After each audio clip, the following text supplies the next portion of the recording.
সংস্কারের নামে দিনের পর দিন অনির্বাচিত সরকারকে দেশ চালাতে দেয়া যায় না বলে জানিয়েছেন বিএনপি মহাসচিব মির্জা ফখরুল ইসলাম আলমগীর। দুপুরে জাতীয় প্রেস ক্লাবে জাতীয় গণতান্ত্রিক পার্টির আলোচনা সভায় একথা জানান তিনি। বলেন, বিএনপি ক্ষমতায় যেতে দ্রুত নির্বাচন চায়, এই ধারণা পুরোপুরি ভুল। সরকারের উপদেষ্টারা দ্রব্যমূল্য নিয়ন্ত্রণ সহ জনদুর্ভোগ কমানোর চেষ্টা করছেন না বলে অভিযোগ করে বিএনপি মহাসচিব বলেন, উল্টো তারা রাজনীতিতে জড়িয়ে পড়ছেন, রাজনৈতিক দল নিয়ে বিরূপ মন্তব্য করছেন। এর সমালোচনা করে তিনি আরও বলেন, রাজনৈতিক দলগুলো সরকারের প্রতিপক্ষ নয়।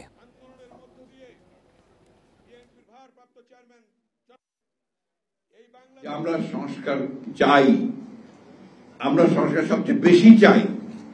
একই সঙ্গে আমরা এটাও চাই যে দীর্ঘকাল অনির্বাচিত সরকারের হাতে ক্ষমতা থাকা উচিত নয়। আজকে দেখুন, দেশে সংকট বাড়ছে তো বাড়ছে, সবচেয়ে বড় সংকট হয়েছে সাধারণ মানুষের। বিগত আওয়ামী লীগ সরকারের গুরুত্বপূর্ণ নথি চাওয়ার পরেই পরিকল্পিতভাবে সচিবালয়ে আগুন দেয়া হয়েছে বলে অভিযোগ বিএনপি নেতা রুহুল কবির রিজভীর। সেখানে শেখ হাসিনার মুখ্য সচিবের অর্থ পাচারের নথি ছিল বলেও দাবি তার। সকালে রংপুরের মিঠাপুকুরে আগুন নেভাতে গিয়ে সচিবালয়ের সামনে ট্রাক চাপায় নিহত ফায়ার ফাইটার নয়নের স্বজনদের সঙ্গে দেখা করে এসব কথা বলেন তিনি। জানান, দেশ স্বৈরাচার মুক্ত হলেও তাদের দোসররা রাষ্ট্রের গুরুত্বপূর্ণ দপ্তরে এখনও গা ঢাকা দিয়ে আছে। শেখ হাসিনার অর্থ পাচার ও বিভিন্ন প্রকল্পের অর্থ লোপাটের নথিপত্র ধ্বংস করতেই এই আগুন লাগানো হয়েছে বলেও দাবি তার। আর এসব ষড়যন্ত্রের কারণেই নয়নের মতো ত্যাগী ও নিরীহদের জীবন যাচ্ছে বলেও জানান রুহুল কবির রিজভী। অত্যন্ত গুরুত্বপূর্ণ জায়গায় তারা রয়েছেন, ঘাপটি মেরে আছেন, এটা বলা যেতে পারে। তারা ঘাপটি মেরে আছেন। কোথায় কি নাশকতা, কোথায় কি চক্রান্ত করছেন তার কোনো ঠিক নেই। আর এগুলো ঠেকাতে গিয়ে দেশকে একটি শান্তি স্থিতির মধ্যে নিয়ে আসতে গিয়ে জীবন দিচ্ছে নয়নের মতো ছেলেরা। আইন শৃঙ্খলা পরিস্থিতি নিয়ন্ত্রণে কোনো ম্যাজিক নেই, তবে চলমান অবস্থার মধ্যেও পুলিশ ঘুরে দাঁড়ানোর চেষ্টা করছে বলে জানিয়েছেন আইজিপি বাহারুল আলম। দুপুরে রাজারবাগে অবসরপ্রাপ্ত পুলিশ অফিসার্স কল্যাণ সমিতির ৪১তম বার্ষিক সাধারণ সভায় এসব কথা জানান তিনি। বলেন, ছিনতাই ও হত্যার মতো অপরাধ কমাতে কাজ করছে বাহিনী। জনমনে স্বস্তি ফেরানোই এখন বড় লক্ষ্য জানিয়ে এক প্রশ্নের জবাবে আইজিপি বলেন, সমন্বয়কদের হত্যার হুমকির বিষয়গুলো এরই মধ্যে সুরাহা করা হয়েছে। পরে ডিএমপি কমিশনার শেখ মোহাম্মদ সাজ্জাদ আলী বলেন, জুলাই আগস্ট গণ অভ্যুত্থানে পুলিশের ভূমিকা লজ্জাজনক। ৫ আগস্টের ৭২ ঘন্টা আগেও যদি পুলিশ সঠিক সিদ্ধান্ত নিতে পারত, তবে এত প্রাণহানি হতো না। কি অবস্থা থেকে পুলিশ কোত্থেকে উঠে এসে আমরা কাজ করতে হচ্ছে, মানে তাদেরকে আগে জাগিয়ে তোলা, আস্থাটা ফিরিয়ে আনা, মনোবলটা ফিরিয়ে আনা মানুষের কাছে। এখনো মানুষ কিন্তু, আমরা চাই যে আরো বেশি কাছে যাই, মানুষ আরেকটু আমাদেরকে সহযোগিতা করুক, গ্রহণ করুক। আগুনের ঘটনায় নিরাপত্তার কথা মাথায় রেখেই সাংবাদিকদের সচিবালয়ে প্রবেশ নিষিদ্ধ হয়েছে। তবে যে কোনো প্রেস ইভেন্টের জন্য দৈনিক অস্থায়ী কার্ড দেবে মন্ত্রণালয়। এছাড়া দ্রুতই প্রেস অ্যাক্রিডিটেশন কার্ড পর্যালোচনার পাশাপাশি নতুন কার্ড ইস্যুর কাজ শুরু হবে বলেও জানিয়েছে প্রধান উপদেষ্টার কার্যালয়। সকালে এক বিজ্ঞপ্তিতে আরও জানানো হয়েছে, নতুন কার্ডের জন্য স্থানীয় আন্তর্জাতিক সংবাদ মাধ্যম থেকে নতুন আবেদনের আমন্ত্রণ জানানো হবে। সাময়িক এই অসুবিধার জন্য দুঃখ প্রকাশের পাশাপাশি সাংবাদিকদের সহযোগিতাও চেয়েছে প্রধান উপদেষ্টার কার্যালয়। এর আগে শুক্রবার কর্মকর্তা কর্মচারী ছাড়া সচিবালয়ে প্রবেশের অন্য স্থায়ী অস্থায়ী সব পাস বাতিল করে স্বরাষ্ট্র মন্ত্রণালয়।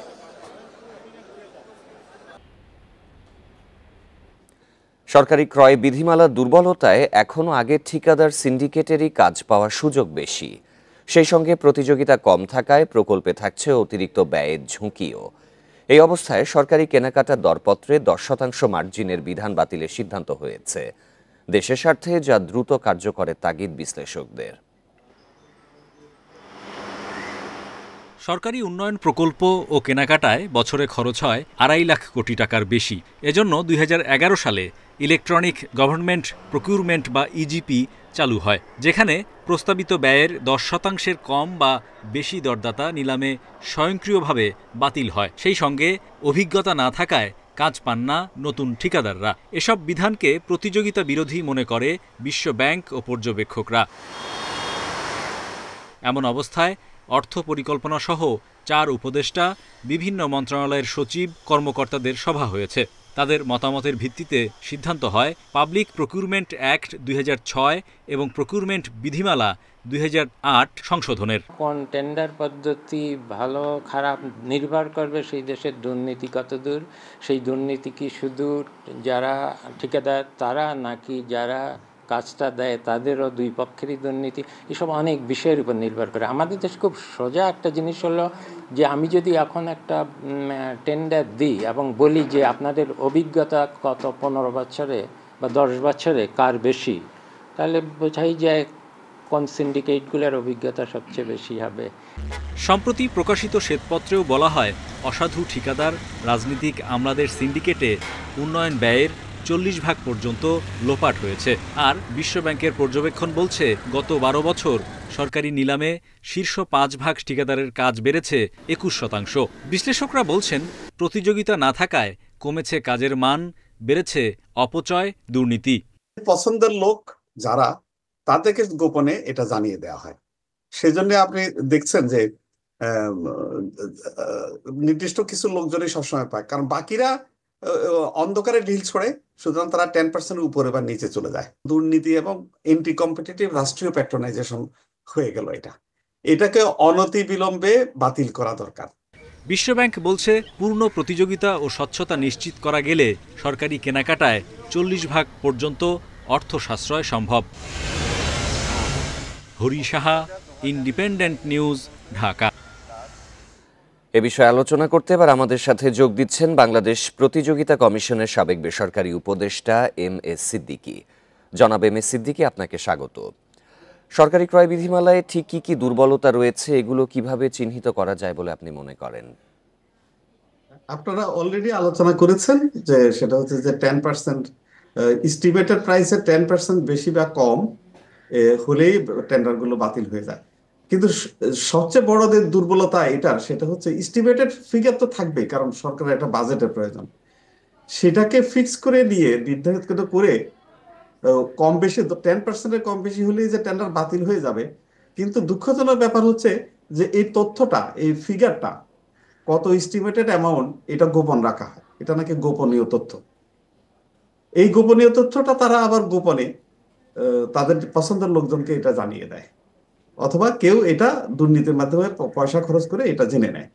এইভাবেই দুর্নীতির শুরু হয় এবং নির্দিষ্ট কিছু বিডার, কন্ট্রাক্টর এই কাজগুলো পাওয়ার সুযোগ পায়। এটা অত্যন্ত এন্টি কম্পিটিটিভ এবং এটা একটা দুর্নীতি। এটাকে অনতিবিলম্বে বন্ধ করা দরকার। আরেকটা দুর্বলতা আছে, সেটা হচ্ছে যে টেন্ডারগুলো অনেক বড় বড় মেগা প্রজেক্টের অনেক বড় বড় কাজ, এবং কাজগুলোকে অনেক বড় করা হয় এবং টেন্ডারে পার্টিসিপেট করার জন্য কন্ট্রাক্টরদের যে ক্রাইটেরিয়া, এটাতে এমনভাবে অভিজ্ঞতার কথা বলা হয় 10 বছর 15 বছর, যাতে নবীন কোনো কন্ট্রাক্টর কখনোই আর কম্পিটিশনে আসতে পারে না, তারা টেন্ডারে পার্টিসিপেট করতে পারে না।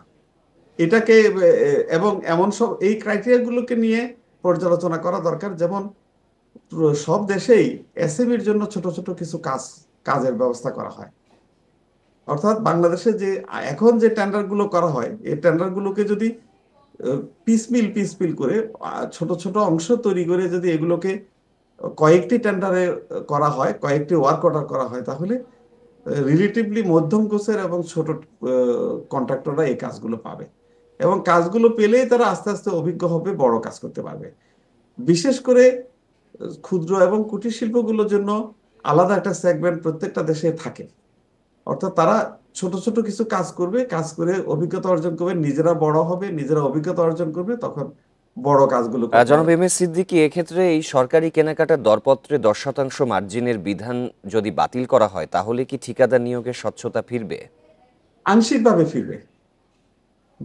ওই পোর্শনটাতে যে সাধারণভাবে অনেক কন্ট্রাক্টর, যোগ্য কন্ট্রাক্টরকে বাতিল করে দেওয়া হয়, শুধু নিজের পরিচিতদেরকে ওই গোপনের তথ্যটা জানিয়ে দিয়ে তাদেরকে টেন্ডারে পার্টিসিপেট করার সুযোগ করে দেওয়া হয়, সেইটা অন্তত বন্ধ হবে। কিন্তু তারপরেও যে সিন্ডিকেট আছে, আমরা তো এতদিন ব্যবসায়ীদের সিন্ডিকেট শুনতাম, এখন অর্থনীতির সাথে পরে আমরা দেখছি এই সিন্ডিকেট, নতুন সিন্ডিকেটের কথা বলা হচ্ছে, যে সিন্ডিকেটের সরকারি কর্মকর্তা, রাজনীতিবিদ এবং ব্যবসায়ীরা মিলে সিন্ডিকেট। এই সিন্ডিকেটের বাইরে সরকারি কন্ট্রাক্টরের কাজ যায় না। এবং ঐতিহাসিকভাবে বিভিন্ন তথ্য জোগাড় করে দেখা গেছে যে শুধু একটি দুইটি কোম্পানি বড় বড় মেগা প্রজেক্টের অর্ডারগুলো পায়। সুতরাং এটা বোঝার কোনো উপায়, স্পষ্টই বোঝা যাচ্ছে যে এখানে সিন্ডিকেট আছে এবং একটা কোটারি আছে, নির্দিষ্ট কিছু লোকজনকে কাজ দেয়া হয়। এর ভিতরে আরেকটা নতুন আপনারা শুনছেন ইদানিংকালে নতুন সরকার আসার পরে, যে সেটা হচ্ছে যে ফেক কোম্পানি। মনে করেন কোনো রাজনীতিবিদ বা কোনো সরকারি কর্মকর্তা তাদের আত্মীয় স্বজন বা বন্ধু বান্ধবকে দিয়ে একটা কোম্পানি করিয়ে সেই কোম্পানিকে দিয়ে কাজ করান, যেটাকে আন্তর্জাতিকভাবে যেটাকে বলা হয় শেল কোম্পানি, অথবা আমাদের দেশে ফেক কোম্পানি বলা হয়। এরা ঘুরে ফিরে দেখা যায়, মূলত বলা যাচ্ছে যে পূর্ণ প্রতিযোগিতা, স্বচ্ছতা যদি নিশ্চিত করা হয় তাহলে হয়তো এখানে সাশ্রয় সম্ভব। জনাব এম এ সিদ্দিকী, আপনাকে ধন্যবাদ আমাদের সাথে যোগ দেওয়ার জন্য। সরাসরি লেনদেনের চেয়ে উচ্চ আদালতে অনিয়মের বেশি অভিযোগ রাজনৈতিক সিন্ডিকেটের মাধ্যমে। এজন্য শুধু সংস্কার নয়, দুর্নীতি দূর করতে আইনজীবীরা জোর দিচ্ছেন এই সিন্ডিকেট নির্মূলে। আদালতে কারো দলীয় পরিচয়কে গুরুত্ব না দেওয়ার দাবি তাদের। তবে আইন কর্মকর্তারা বলছেন আগের সরকারের দুর্নীতির ধারা বন্ধে আরও সময় প্রয়োজন। সত্যিকারের স্বাধীন ও দুর্নীতিমুক্ত বিচার বিভাগ গড়তে আলাদা সচিবালয় ও বিচারপতি নিয়োগে স্বাধীন কমিশন গঠন সহ নেওয়া হয়েছে নানা পদক্ষেপ। কিন্তু এর মাধ্যমে কি সহসাই উচ্চ আদালতে দুর্নীতি অনিয়ম দূর হবে? এই প্রশ্নের উত্তরে বিগত দিনের অভিজ্ঞতা তুলে ধরে আইনজীবীরা বলছেন, সুপ্রিম কোর্টে মূলত বড় অনিয়ম হয় রাজনৈতিক সিন্ডিকেটের মাধ্যমে। আদালতের আদেশ কিংবা রায়ে থাকে দলীয় আইনজীবী নেতাদের প্রভাব। তারা দক্ষ না হলেও বিচার প্রার্থীদের ভিড় কমে না। অনেক সময় বিচারকের সঙ্গে বিশেষ সখ্যতার লোভ দেখিয়ে নেওয়া হয় মোটা অঙ্কের ফি। আইনজীবীরা বলছেন এই সিন্ডিকেট ভাঙতে দায়িত্ব নিতে হবে বিচারক, আইনজীবী সহ সকলের। অবাক হবেন, ব্যারিস্টার রফিকুল হক, ব্যারিস্টার রকনউদ্দিন মাহমুদের কাছ থেকে ব্রিফ কেড়ে নিয়ে গ্রামীণ ফোন থেকে অনেক কোম্পানিগুলো তারা তাপসকে নিয়োগ দিয়েছে, যে তাপস হাঁটুর বয়সীও না, বা তাপস অনুগত কেউ দাঁড়ালেই আমাদের ইভেন তদানীন্তন প্রধান বিচারপতিরা পর্যন্ত সাকাম হয়ে যেত, নার্ভাস হয়ে যেত। তো এই যে বুদ্ধিভিত্তিক দুর্নীতি, আর্থিক মূল্য হিসাব করেন তো কয়েক হাজার কোটি টাকার দুর্নীতি সুপ্রিম কোর্টে হয়েছে। প্রত্যেক জজের, বিচারকের এই আয় এবং ব্যয়ের এবং সম্পত্তির হিসাব সুপ্রিম কোর্টের যে একটা সেল থাকা বা প্রধান বিচারপতির নেতৃত্বে একটা ব্যবস্থা গ্রহণ করা, যেন তার মাধ্যমে এই ডিক্লারেশনগুলো দেওয়া হয়। শুধু আইনজীবী নন, দুর্নীতি অনিয়মে জড়িয়ে পড়েন খোদ বিচারপতিরাও। সম্প্রতি সুপ্রিম জুডিশিয়াল কাউন্সিল মোকাবিলা না করেই দুর্নীতির অভিযোগ নিয়ে 3 বিচারপতির পদত্যাগই এর বড় প্রমাণ বলছেন আইনজীবীরা। তবে রাষ্ট্রের আইন কর্মকর্তাদের দাবি, অন্তর্বর্তী সরকারের সময় আগের চেয়ে অনিয়ম কমেছে। পুরোপুরি পরিবর্তন হয়েছে সেটা আমরা বলতে পারছি না, কিন্তু অনেকাংশেই পরিবর্তন হয়েছে। যারা ক্লায়েন্ট, মক্কেলরা, তারা মনে করে যে এই আইনজীবীকে দিয়ে ওই জাজ সাহেবের কাছে গেলে হয়তো একটা সুবিধা পাবো, বা উনি একটু পলিটিক্যালি প্রভাবশালী, ওনাকে নিলে আমার সুবিধা হবে। বিচার বিভাগ সংশ্লিষ্টরা বলছেন এখন কোনো রাজনৈতিক দল ক্ষমতায় নেই, তাই যে কোনো সিন্ডিকেট ভাঙার এখনই মোক্ষম সময়। Zahidul Bashar, Independent News, Dhaka. গাজীপুরের তারগাছায় ট্রাকের ধাক্কায় মোটরসাইকেল আরোহী কলেজ শিক্ষার্থী আসিফ আদনান মারা গেছেন। এই ঘটনায় আহত হয়েছেন হাসান নামের আরও এক শিক্ষার্থী। তারা দুজনেই কবি নজরুল সরকারি কলেজের ছাত্র। স্বজনরা জানান, ভোর 5:30টার দিকে মোটরসাইকেলে করে ঘুরতে বের হয়েছিলেন 2 বন্ধু। তারাগাছ এলাকায় পৌঁছালে দ্রুতগতির একটি ট্রাক তাদেরকে ধাক্কা দেয়। গুরুতর আহত অবস্থায় ঢাকা মেডিকেল কলেজ হাসপাতালে নেওয়া হলে আসিফকে মৃত ঘোষণা করেন চিকিৎসক। আহত হাসানকে জরুরি বিভাগে ভর্তি করা হয়েছে। নিহত আসিফ সিদ্ধিরগঞ্জের সানারপাড় এলাকায় পরিবারের সাথে থাকতেন।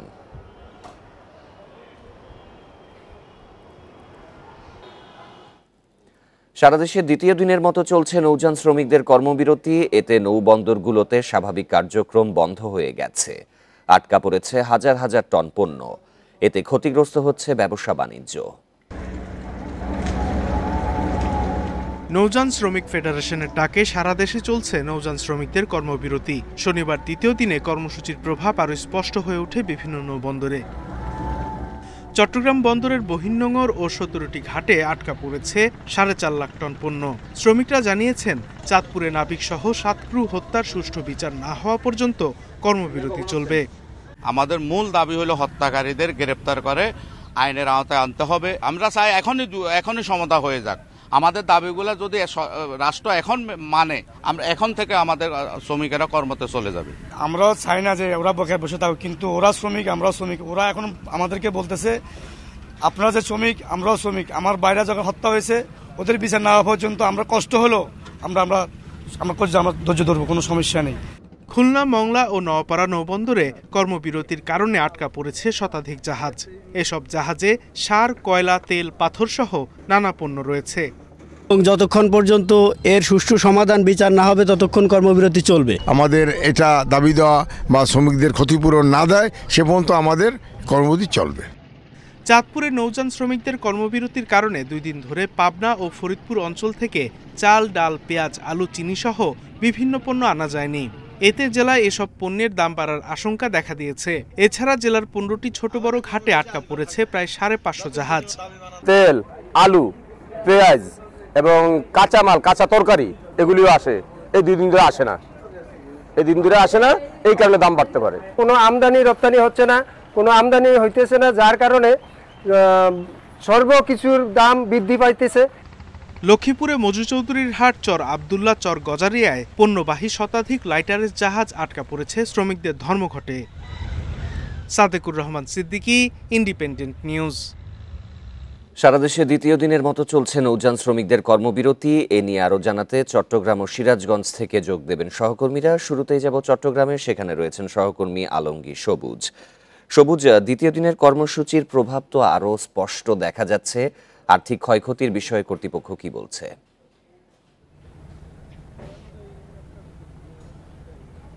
দ্বিতীয় দিনে আসলে যে নৌ ধর্মঘট চলছে সেটা আরও বেশি প্রকট হয়েছে। আমরা চট্টগ্রাম বন্দর আজকে সারা দিনভর যেটা দেখেছি, এখানে লাইটার জাহাজ, যেগুলি ছোট জাহাজ বলা হচ্ছে, সেগুলি আসলে চলাচল করছে না এবং যেহেতু বড় জাহাজগুলো থেকে পণ্য খালাস করতে পারছে না, এই কারণে মূলত এই সংকটটা তৈরি হয়েছে। আপনারা জানেন যে সারা দেশে মোট 45টি নৌঘাট আছে। সেখানে এখন পর্যন্ত আমরা যেটা খবর নিয়েছি, সেখানে প্রায় 738টি জাহাজ, ছোট জাহাজ আটকা পড়েছে, যেগুলিতে পণ্য রয়েছে এবং পণ্যগুলি তাদের যে গন্তব্যে যেতে পারছে না। অন্যদিকে চট্টগ্রাম বন্দরে 16টা নৌঘাট আছে। সেখানে আমরা জেনেছি চট্টগ্রাম বন্দরের বহির্নোঙরে এখন পর্যন্ত যে 20টা বড় যে জাহাজ, মাদার ভেসেল বলা হয়, সেগুলিতে পণ্য খালাসের অপেক্ষায় আছে, সেগুলি আটকা পড়েছে এবং 35টি ছোট জাহাজে পণ্য বোঝাই করা হয়েছিল, সেগুলি আসলে বহির্নোঙরে আটকা পড়েছে। ফলত আসলে কোনো ধরনের পণ্য চলাচল করতে পারছে না। এই কারণে এই সংকটটা তৈরি হচ্ছে। সেটা আসলে যদি এই ধর্মঘটটা আরও বেশি দীর্ঘায়িত হয় তাহলে সংকটটা আরও বৃদ্ধি পাবে, যেহেতু অর্থনৈতিক ক্ষতির যে সংকট সেটা আরও বড় আকার ধারণ করবে। কারণ হচ্ছে যে লাইটার জাহাজগুলো, সেগুলির ভাড়া গুনতে হবে যারা আমদানিকারক তাদের, এবং একইভাবে যে নৌ ঘাটে যে ছোট জাহাজগুলো যাবে, সেগুলো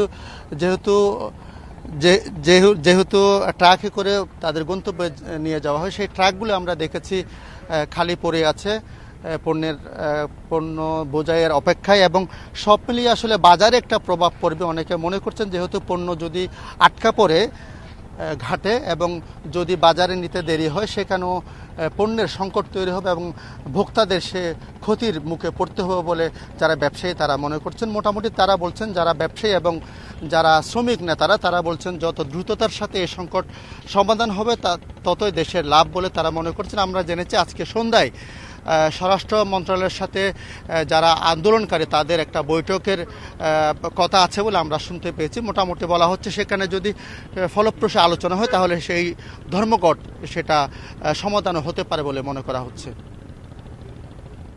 সবুজ আমাদের সাথেই থাকবেন। এবারে সিরাজগঞ্জের পরিস্থিতি জানাতে যোগ দিচ্ছেন সহকর্মী দিলীপ কুমার গৌর। দিলীপ, চট্টগ্রামে আমরা অচল অবস্থা দেখতে পাচ্ছিলাম, সিরাজগঞ্জের পরিস্থিতি কেমন? 4 দফা দাবির বিষয়ে কোনো সুরাহা হয়েছে কি?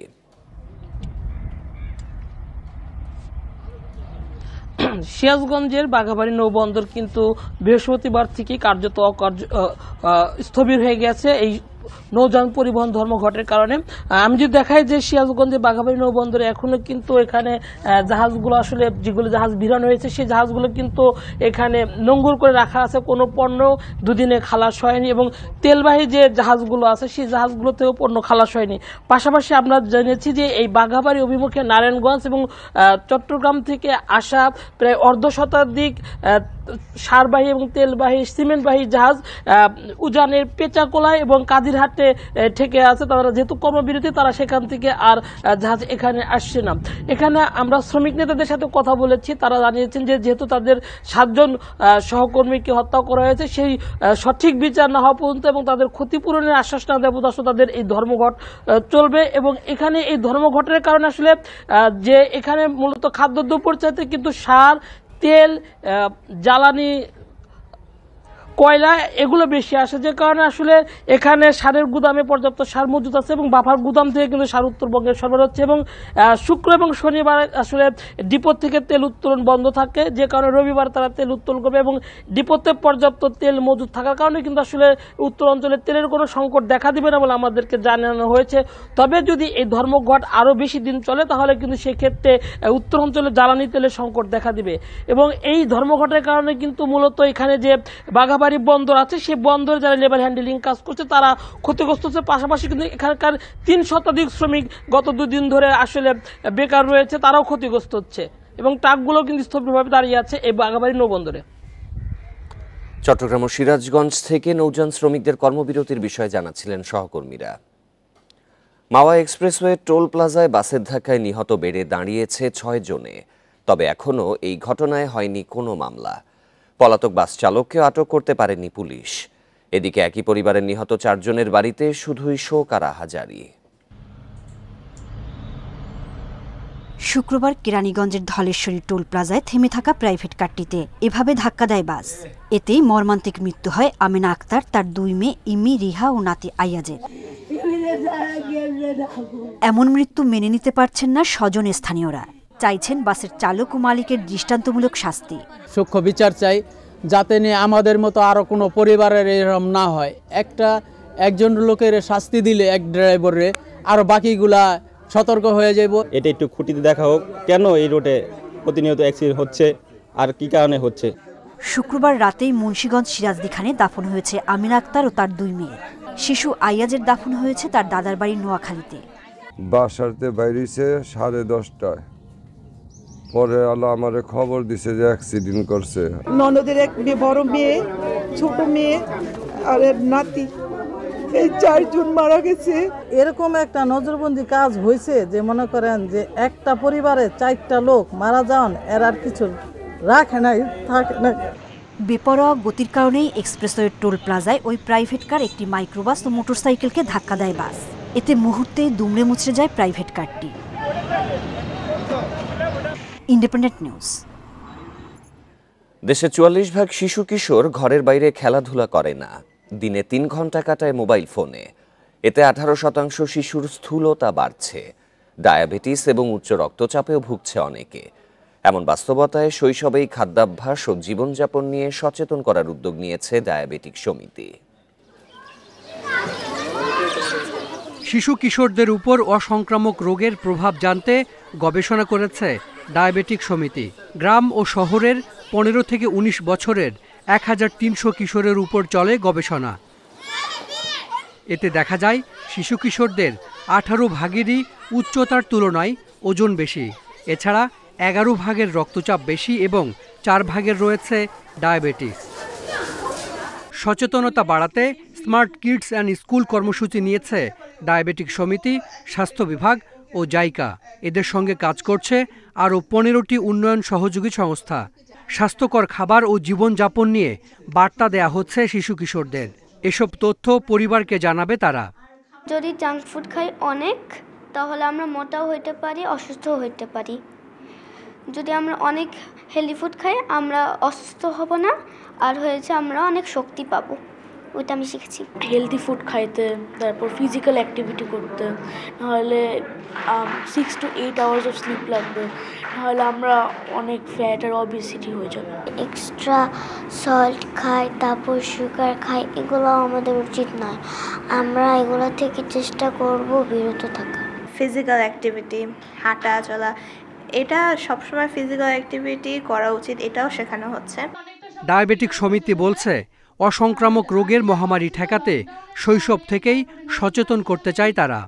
কারণ অবশ্যই বেড়ে যাচ্ছে, তো তারপরে এই ডায়াবেটিস, হাইপারটেনশন, হার্ট ডিজিজ এগুলো বেড়ে যাবে। তো যদি ছোটোবেলায় অবিস হয়ে যায়, তাই ওটা সহজে কমাতে পারে না, সেটা ছোটোবেলা থেকেই ধরতে হবে তাদের। আমাদের লক্ষ্য হচ্ছিল 12 থেকে 18 বছরের আমরা 1 কোটি বাচ্চাকে একটা হেলথ অ্যাপস ট্র্যাকারের মধ্যে আমরা নিয়ে আসবো, যেখানে তারা বছরে 4 বার তাদের ছিল height, weight, waist, hip, dietary history, তাদের ফিজিক্যাল অ্যাক্টিভিটি হিস্ট্রি, সাথে তো বলেছে তাদের স্ক্রিন টাইম এবং তাদের যে ফিজিক্যাল অ্যাক্টিভিটির সাথে একটা বলছিল স্লিপিং, এই ইনফরমেশন তারা ছিল আপলোড করবে। কর্মসূচির লক্ষ্য আগামী 1 বছরের মধ্যে 1 কোটি শিশু কিশোরকে সচেতন করা। Hasan Misbah, Independent News, Dhaka. এ বিষয়ে আলোচনা করতে এবার আমাদের সাথে যোগ দিচ্ছেন স্বাস্থ্য অধিদপ্তরের অসংক্রামক রোগ নিয়ন্ত্রণ কর্মসূচির লাইন ডিরেক্টর অধ্যাপক সৈয়দ জাকির হোসেন। অধ্যাপক জাকির হোসেন, আপনাকে স্বাগত। শুরুতে জানতে চাই যে শিশু কিশোরদের খেলার জন্য পর্যাপ্ত খোলা জায়গা বা মাঠের অভাবের কথা বারবারই আমরা শুনতে পাই। এই সংকট মোকাবিলায় মাঠের বিকল্প কোনো কিছু আছে কি? ধন্যবাদ আপনাকে, এবং সেই সাথে আপনার মাধ্যমে যারা এই অনুষ্ঠানটিকে শুনছেন, যে সমস্ত দর্শক শ্রোতা যারা আছেন, ওনাদেরকেও আমি ধন্যবাদ জানাচ্ছি। তো অসংক্রামক ব্যাধি, আপনারা জানেন যে বর্তমান যেই সিচুয়েশন, এটা একটা মহামারী অবস্থা, এবং 71% adult death related to this non communicable disease. তাহলে আপনার এটার ইম্প্যাক্টটা কতখানি, এবং এটার একটা বড় ইম্প্যাক্ট হলো চাইল্ডহুড যেই অবেসিটি, আমরা যেটাকে নিয়ে খুব কনসার্ন, তার সাথে রিলেটেড এই উচ্চ রক্তচাপ, ডায়াবেটিস, এবং উচ্চ রক্তচাপ ও ডায়াবেটিস রিলেটেড যেই কমপ্লিকেশন গুলো আসছে, সেখান থেকে আমরা জানি যে কার্ডিওভাস্কুলার ডিজিজ, সেই সাথে রেনাল ডিজিজ এবং স্ট্রোক, এইগুলো বড় মেজর এনসিডিজের ভিতরে আরো অন্যান্য কম্পোনেন্ট গুলো আছে। তো আমাদের যেই বর্তমান যে অবস্থাটা, যে আমাদের দৈনন্দিন যে লাইফ স্টাইলটা, এটা অনেকটা পরিবর্তন হয়ে গিয়েছে। আপনি একটু আগে রাইটলি মেনশন করেছেন যে স্কুল গুলোতে এখন খেলাধুলার জন্য পর্যাপ্ত জায়গার অভাব রয়েছে। তো সেই জন্য এটা সমন্বিতভাবে, এটা এককভাবে কোনো সেক্টরের, আপনার এটা মাল্টি সেক্টরিয়াল, অনেকের ইনভলভমেন্টের মাধ্যমে আমরা এই ইস্যুটাকে, এই জায়গাটাকে আমরা অ্যাড্রেস করতে পারি। কিভাবে আমরা তাদের স্বাভাবিক ওজন মেনটেন করা যায়। আপনি একটু আগে কিছু ডাটা পেয়েছেন যে প্রায়, যদিও মানে একটা স্টাডির মাধ্যমে আমরা দেখেছি যে 18% লোক স্থূলতা, বাচ্চারা স্থূলতায় ভোগে 12 থেকে 18 বছরের ভিতরে। তাহলে এটার অ্যালার্মিং, এবং এরাই পরবর্তীতে, এদের এখনকার পার্সেন্টেজ হইলো, স্ট্যাটিস্টিক্স হলো যে 4% তারা ডায়াবেটিক, এবং 11%-এর মতো উচ্চ। অধ্যাপক জাকির হোসেন, এই যে শারীরিক সক্রিয়তার পাশাপাশি খাদ্যাভ্যাসেরও একটি কথা বলা হচ্ছে, তো এই বয়সের যারা রয়েছেন, খাদ্যাভ্যাস তাদেরকে কিভাবে সহায়তা করতে পারে? আমাদের যে মানে হেলদি ফুড যেটা আছে, আমরা বলে আসি যে এটা একটা মানে মোটা দাগের কথা। তাহলে এটা কি ধরনের? আমাদের কার্বোহাইড্রেট কনজাম্পশনটা আমরা বেশি করছি, মিষ্টি জাতীয় খাবার আমরা বেশি খাচ্ছি, এবং আমাদের অ্যাক্টিভিটিসটা কম, যার কারণে গ্রহণ এবং খরচ, এই দুইটার ভিতরে ব্যালেন্স হচ্ছে না। গ্রহণ করছি বেশি, খরচ করছি কম, তাহলে দুইটার ইমব্যালেন্স হওয়ার কারণে, এবং সেটা একটা সুষম খাদ্য নয়। আমরা যে সুষম খাদ্যের কথা বলি, সেই সুষম খাদ্যের ভিতরে পড়ে না, যার কারণে এই মানে ইমব্যালেন্সটা হচ্ছে, স্থূলতাটা বৃদ্ধি পাচ্ছে। তাহলে খরচের জায়গা হলো ফিজিক্যাল অ্যাক্টিভিটি, এবং আরেকটা হলো যে যেহেতু জায়গা নাই বেশি, আমরা স্ক্রিনে বেশি সময় ব্যয় করি। আপনারা দেখেছেন, শুনেছেন, প্রায় 3 ঘন্টার মতো অন এন অ্যাভারেজ একটা স্টুডেন্ট বা মানে শিশু কিশোররা ইয়াতে স্ক্রিনে সময় ব্যয় করে, এবং ঘুমের সময়টাকেও আমাদেরকে মানে যেটা অ্যাপ্রোপ্রিয়েট, আইডিয়াল, সেখানে নামিয়ে আনতে হবে। এগুলো কম্বিনেশনের মাধ্যমে এই জায়গাটাকে আমরা অ্যাড্রেস করতে পারি। অধ্যাপক সৈয়দ জাকির হোসেন, আপনাকে ধন্যবাদ আমাদের সাথে যোগ দিয়ে আলোচনায় অংশগ্রহণে। গত 5 দিন ধরে পঞ্চগড়ে তাপমাত্রা থাকছে 10 ডিগ্রি সেলসিয়াসের নিচে, বইছে মৃদু শৈত্যপ্রবাহ। সকাল 9টায় সর্বনিম্ন তাপমাত্রা রেকর্ড করা হয়েছে 9.3 ডিগ্রি সেলসিয়াস। আবহাওয়া অফিস জানিয়েছে, ভোরে কুয়াশা পড়লেও বেলা বাড়ার সঙ্গে সঙ্গে মিলছে সূর্যের দেখা। তবে সন্ধ্যার পর থেকে আবারও সেই তীব্র ঠান্ডা। এতে বিপাকে পড়েছেন বোরো চাষি ও শ্রমজীবীরা। তাপমাত্রা কমে শীতের তীব্রতা বাড়তে শুরু করেছে চুয়াডাঙ্গায়ও। একই পরিস্থিতি মেহেরপুরে। এদিকে নাটোরে বেড়েছে শীতজনিত রোগের প্রকোপ। হাড় কাঁপানো শীত পড়ছে, মানুষ এখন এই যারা দরিদ্র মানুষ তাদের সমস্যা, আমরা যারা রাস্তাঘাটে বেড়াচ্ছি যাদের আছে তাদের সমস্যা নেই, কিন্তু যাদের নেই তারা কষ্টের মধ্যে আছে। গত কয়েক বছরের তুলনায় এবারে শীতটা একটু বেশি। সকালবেলা প্রতিদিন আমার উঠে কাঁচামাল কিনতে যেতে হয়, এই শীতের মধ্যে খুব কষ্ট হয়। এই ছিল আজকের বিরতিহীন সংবাদ দুপুরে। সব খবরের আরও বিস্তারিত জানতে চোখ রাখুন ফেসবুক, ইউটিউব এবং এক্সে। আমন্ত্রণ পরের আয়োজনে।